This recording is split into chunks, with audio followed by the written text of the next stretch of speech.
Hi, everyone. Welcome back to CoinMarketCap's The Capital Conference. I'm Pete Rizzo, editor at Bitcoin Magazine, editor at large at the Kraken Cryptocurrency Exchange, and Bitcoin historian on Twitter. Today, I'm going to be joined by Samson Mow, CEO at Jan3, a company working on hyper-Bitcoinization, formerly an executive at B2CC and Blockstream, and now working on nation-state adoption, which will be the subject of our conversation. So welcome, Samson. Thanks, Pete. It's great to be on. So Samson, let's just kick it off, right? In the last year, we've seen two nation states adopt Bitcoin in different ways within their countries, along with some principalities that you announced at Bitcoin 2022 this year.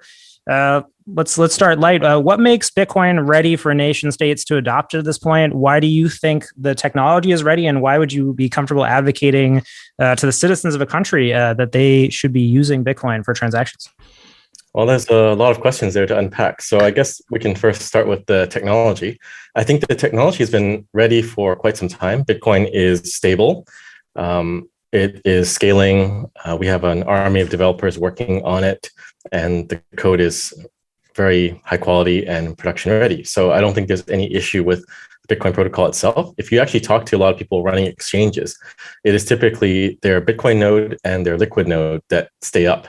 All the other quote unquote blockchains typically go down or have a number of issues. And I wouldn't feel comfortable recommending any of those things right now.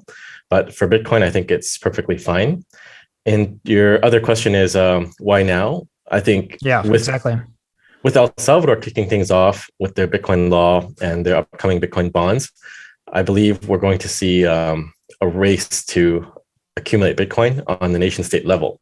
So it makes sense that you want to be an early adopter and the nation state sense of Bitcoin, right? You may not be early in terms of individuals, but you can be one of the first nation states to adopt Bitcoin and get into accumulating Bitcoin on behalf of your citizens. I think the second part of that question was, do you think that this could have happened before, right? I think a lot of people coming from the cryptocurrency perspective, they think of Bitcoin maybe as a technology that doesn't change too much. Maybe just speak to that timing a little bit more.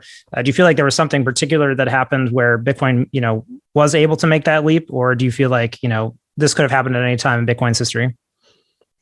Well, I think it's definitely sooner than I would have personally predicted. I would have guessed maybe a couple of years from now, maybe 3 or 4 years from now, but I'm glad to see it playing out on a shorter time horizon. I also didn't think that we'd see nation states trying to ban Bitcoin, but we also saw that with China cracking down on exchanges and on mining. But it seems everything with Bitcoin is playing out on an accelerated timeline, and it's definitely interesting to watch. But I think now is a good time because Bitcoin price is like under 30K. So it's definitely a nice time to accumulate if you believe Bitcoin is going to keep going up. And if you don't believe, like bears like yourself, that it's a bear market, then it's good. Always a little bit bearish as a journalist. So, let's break it down a little bit further. When we talk about nation state adoption, obviously big term, big ambition behind that. Is this a vision that in your estimation is limited by legal tender laws? Is nation state Bitcoin adoption happening at the government level? Does it need to happen at the government level? Or do you think there's alternative ways that we can achieve nation state Bitcoin adoption? So what does this phrase mean to you? Well, grassroots adoption is always critical. And that was a definite key component of El Salvador's adoption, right? Well, first, the president was already a Bitcoiner like long before, but seeing Bitcoin Beach pop up, seeing people using it organically, seeing people going to El Salvador to witness that little birth of that microcosm was definitely a key part of their overarching Bitcoin adoption. So I believe you need both approaches. You need a local approach. There's also a Bitcoin Lake in Guatemala, and there's another Bitcoin project where Bitcoin Jungle, I think somewhere else. But there are a lot of these grassroots projects. But I think at the same time, you can take a top-down approach too and engage with the government at a higher level and seeing if there is the will to implement it and the interest. And the hope for Jan3 is that we can engage with them at the government level, educate them, and make sure that they're doing it right and they're holding on to their own keys and they're not going down some scam and inviting some scammers into the country. Let's talk about a nation that you've engaged, at Bitcoin 2022, you announced that you'd be sitting down with the president of Mexico, having a conversation.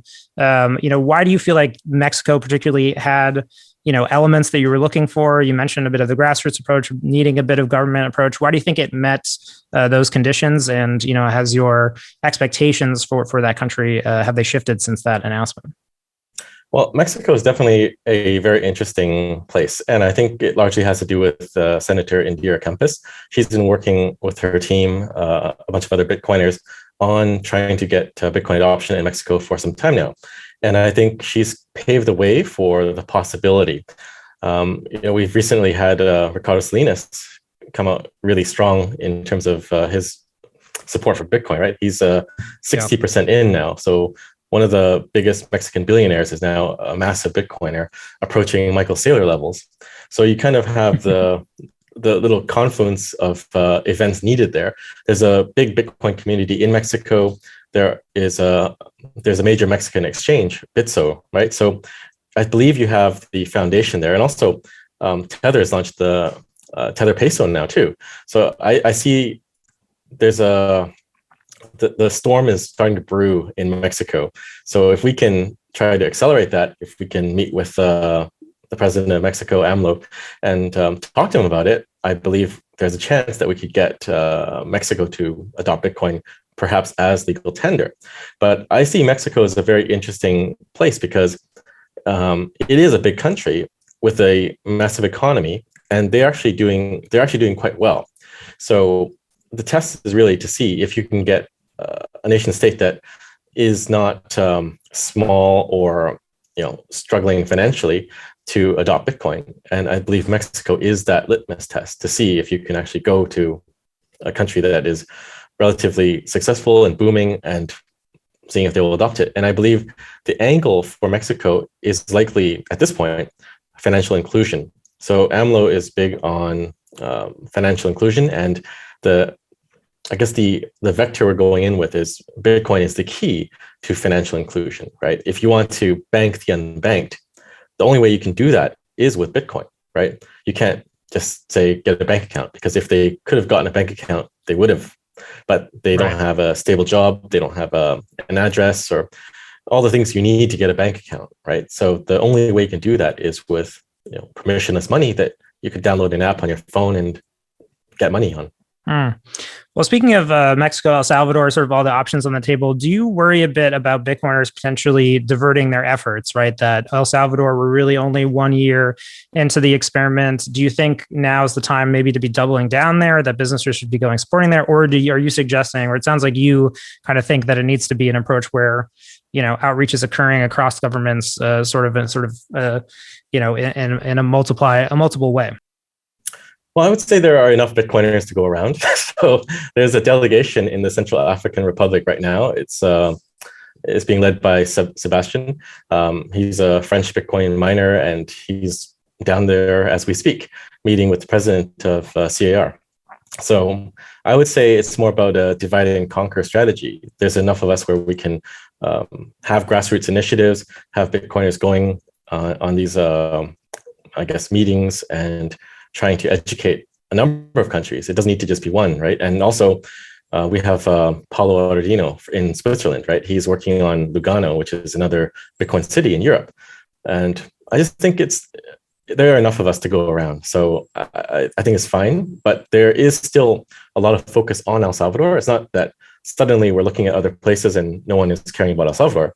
So I'm still working with El Salvador. Gen 3 is working with El Salvador to build digital infrastructure. There's a number of projects that we're kicking off, but nothing has really changed. And I believe El Salvador is a critical part of the equation because they are the first one. They're patient zero and they need to succeed. Right, exactly. And there's, always the possibility, obviously they are, having elections, they are, aspirationally a democracy and potentially could go through political change. So you see, I guess, in the situation we were to see something like that, do you think El Salvador would still be sort of a net success, right? Is that still nation state adoption, even if some of those laws or some of those initiatives were to maybe take a turn in the other direction? Well, that's the thing. You can always have a turn in the other direction, right? Like if they can put forth a Bitcoin law, the Bitcoin law can also be repealed eventually by another government. I think the key here is that you have to establish prosperity. So how Bitcoin works is not by law or decree or by any centralized control. It is by alignment of incentives. So my thinking is if you can align the incentives long term. So if Bitcoin can bring prosperity to El Salvador, then it's not likely that another government 10 years later is going to repeal the law and ban Bitcoin, right? They'll see what it's done. Bitcoin will be very much ingrained in their society, and it'll still be a key component of their economy. And maybe we've already reached hyper-Bitcoinization, and everyone in El Salvador has exposure to Bitcoin now, and they're very well off, right? But without that alignment of incentives, then you really have no guarantees. Even in Honduras, so we also announced at Miami conference Bitcoin 2022 Prospero. that Prospero is going to do Bitcoin as legal tender. But you saw, I think, a couple of weeks after that, the Honduran government actually said there will be no more ZAs, right? So no more what? Sorry. ZAs, so those are the special economic zones. So Prospero is one of those, and then I believe there's two other ZAs. It's a ZEDE, Zone for Economic Development and Employment. But the Honduran government just said, we're stopping this, right? Prospero is not affected. They still will exist for another 50 years or something like that due to stability laws, but it means there's no more. But it just goes to illustrate that governments can change, sentiments can change, and a lot of things can change. So the only guarantee is alignment of incentives, having people understand Bitcoin, why Bitcoin is valuable, and what it can do for your country. I believe the mining is another part of it too. So with El Salvador's Bitcoin bond, you actually have the advent of nation-state Bitcoin mining, right? A lot of people miss this little part of that announcement, right? They're very keyed in on the bonds and excited about the bonds, but I'm more excited that you're having the nation-state Bitcoin mining race kick off too. And that's important because you're aligning long-term incentives. Mining is not a short-term thing. You're not buying Bitcoin and potentially flipping it, right? You're investing in geothermal plants in El Salvador's case, right? That will last 50, 60 years. Your mining operation itself has to last 5 to 10 years at least to recoup some of the equipment costs, and probably including a refresh of the mining equipment. But these are long-term alignments. And if you can align those incentives for 10 years, I think that is a really critical time frame, because in that 10 years, you have two halvings, right? We have the next halving coming up next year sometime, and then another one after 4 years. So after that 10-year period, you'll see Bitcoin really start to play out in terms of growth, whether you think right now is a bear market or not. But definitely in 10 years, you'll see some additional exponential growth like we've seen in the past. Well, speaking back to that sentiment change, obviously you're an architect of the Bitcoin bond plan, and there's been a lot of misinformation about the Bitcoin bonds. Could you maybe just reset people's expectations here? What was your vision for the Bitcoin bonds in El Salvador? In your eyes, what are they trying to achieve? And then how do they align incentives for El Salvador to be a country that is aligned with nation-state adoption in your eyes? Well, I would say it's more about President Bukele's vision. I'm just helping out. But I believe the vision is to lift the country out of debt, not having to borrow from the IMF, and to raise capital outside of that debt cycle. So with the Bitcoin bonds, they can actually raise capital from Bitcoiners, from the broader industry, and they're not reliant on the traditional system where you have a lot of banking intermediaries that will facilitate a bond sale and take a cut at every stage of the way. So with the El Salvadoran Bitcoin bond, they actually are going to be working with Bitfinex, and Bitfinex is not taking any fees off the capital raise. So I think for the first time in history, you're going to have a sovereign bond raised without giving any cut to some intermediaries. And it has a lot to do with the fact that a lot of people involved are Bitcoiners. And but is that long-term sustainable, right? Does that always happen? I mean, obviously at some point, if that gets big enough, someone's going to try to make money off those kind of arrangements.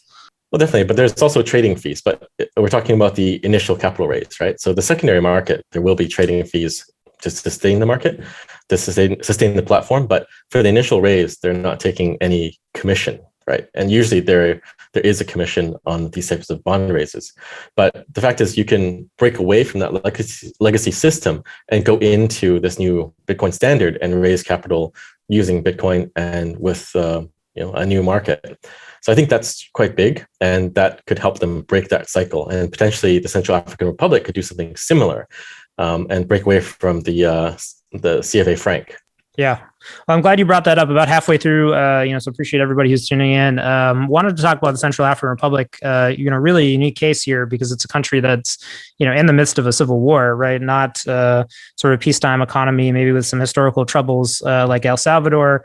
Do you think there's a real chance Bitcoin can make an impact in that kind of scenario? Will you personally be going to the CAR? And do you think that if, you have a company, the tourism, these kind of benefits that we've seen El Salvador get, realistically, do you think there's an opportunity there just given the situation on the ground? I mean, I personally, looked at doing a trip there. You're talking about multiple days of flights and connections, big red signs from the U.S. Department of, Tourism, State Department saying, if you go here, you're on your own. So curious of what your experience has been like analyzing the situation and just what do you think what is the reality there of what they're going through? Well, I need to sync up with Seb because he's on the ground right now, but I would say there are likely some similarities with El Salvador.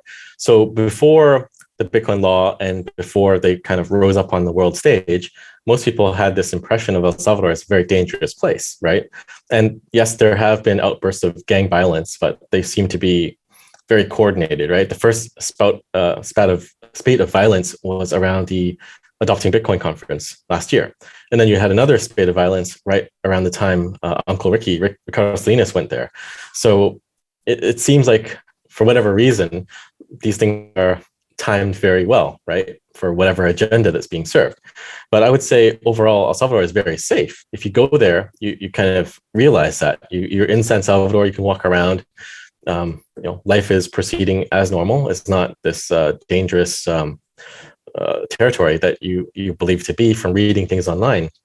And I believe the Central African Republic is likely similar. There's just not much information available. Well, there's a lot more now for El Salvador, but there's not much, I guess, opposing information to state that it is safe there. But either way, you still should be careful if you're not familiar with the regions that you go to, right? But overall, I would say it's possible to boost tourism, but with to see how good they are at promoting themselves, right? So The president of CAR is a mathematician. I don't know how good his marketing abilities are, but we've seen that President Bukele is like a genius at marketing and presentation. So I think a lot of that has to do with the leadership and their own abilities too. So we'll see how it plays out. Well, you mentioned marketing, of course, talking about Bitcoin history, backing it up, we've seen sort of these trends emerge, right? Merchant adoption, building on Bitcoin, they come out, there's a big flurry of activity, then they're slower than anticipated, right? And I look at nation state adoption and I sort of see something similar, right? It's this big kind of sexy, exciting narrative that people get captivated and they get one country and they think, this is kind of the start. Curious, what do the next 5 years look like for you? You mentioned the multiple halvings. Do you see a slowdown in this narrative sort of after kind of initially, some embrace? What's your estimation of how this plays out? Well, I think there has to be a good expectation on timeframes. So working with governments, things do take time. The Bitcoin law in El Salvador was done very quickly, which is pretty impressive, actually. But things like the Bitcoin bond are taking longer. And I see like a lot of Bitcoiners are impatient. They're saying, where is it? What's happening? And they don't really seem to understand. Twitter is a fickle place, Yeah, well, dealing with politics, there's just a ton of complexity, right? Internal politics is one thing. And then there's external politics too, between, say, El Salvador and the US, right? There's pressure on them to not do what they're doing now, right? But there's a lot of things that need to be done. And for example, let's take the digital securities laws that will allow them to do the Bitcoin bond, right? There has been a lot of work done on the laws, but then of course there's a lot of different parties in the government discussing the law, and it, because it's so important and pivotal, there's a lot of people trying to influence the direction it goes in. So it's not easy to finalize that law to send it to Congress just because there's a lot of discussion. And that's expected because it is a democracy, right? There's a lot of different groups there that have different concepts of what it should look like. But that takes time. You have to send it to Congress. Congress has to approve it. And then once the law is solidified and the regulations accompanying the law, then you have to write the prospectus, the offering document that will comply with the law, right? So there's a number of things you have to do before you can actually do the bonds. And you can't write the prospectus before the laws are defined. Otherwise, how do you comply with the guidance? So things just take longer than usually people expect. Sometimes things happen faster, like nation state Bitcoin adoption, right? That happened a lot faster on the longer time horizon. But practically, and for projects, they usually take longer than we expect them to take. Right. And then I guess speaking of those roadblocks a little bit more, obviously it sounds like you were talking to people in different countries to try to promote nation state Bitcoin adoption. Are there countries where you're just not having success with these conversations that you just don't think that for some reason that's just unlikely that they're going to adopt Bitcoin in the short term? How do you make that categorization, right? Like I think we've talked about, which countries make sense. Are there countries that you think that just doesn't make sense for at this point? I don't know. Europe doesn't look that welcoming or promising, but you never know. Like things can change really on a dime, right? So I would have said there was no hope for Canada a year ago, but things have changed, right? People have started to understand what money is and why things like a central bank digital currency are a bad idea. After the truckers protested and bank accounts were frozen and the Emergency Act was passed, right? So I believe people in Canada are starting to realize the value proposition of Bitcoin and why it's important. And then you have politicians like Pierre Poilievre that are running now or trying to get into the running for prime minister. So if he can succeed on that front, that could open the door for Bitcoin to adopt, Canada to adopt Bitcoin.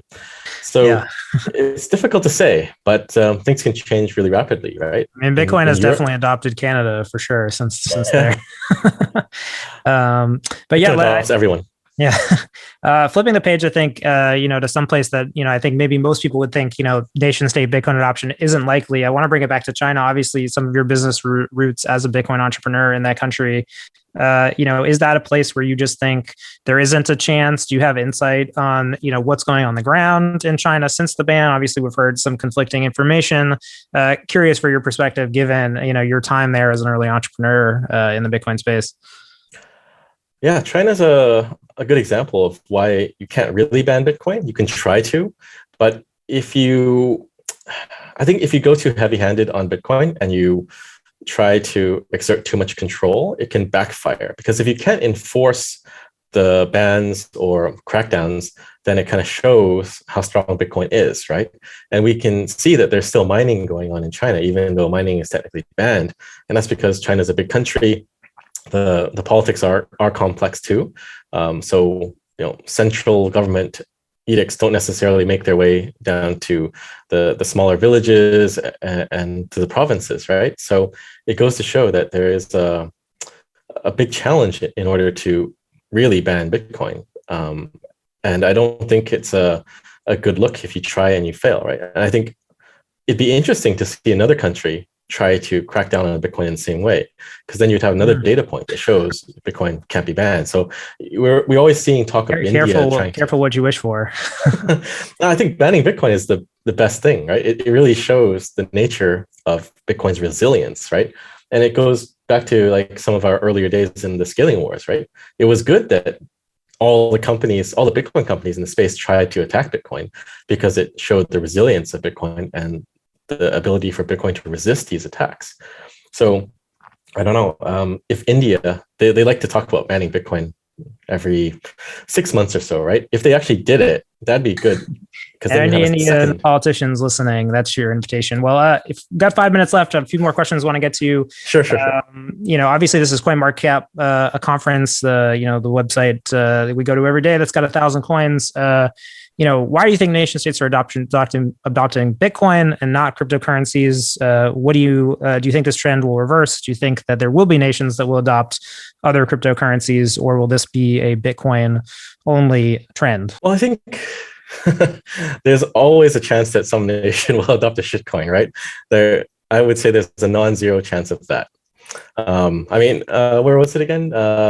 St. Martin, right? They have a politician there adopting Bcash. All right, Roger seemed to have been able to engineer that somehow. But Yeah, I think there are going to be some countries that adopt a shitcoin eventually, and it's just going to be entertainment. But the smart ones are definitely going to look at Bitcoin, because Bitcoin is the only one that is decentralized, right? If you adopted some shitcoin or some altcoin, and you find out that it's not decentralized, and it can be shut down, you're going to lose a lot of reputation.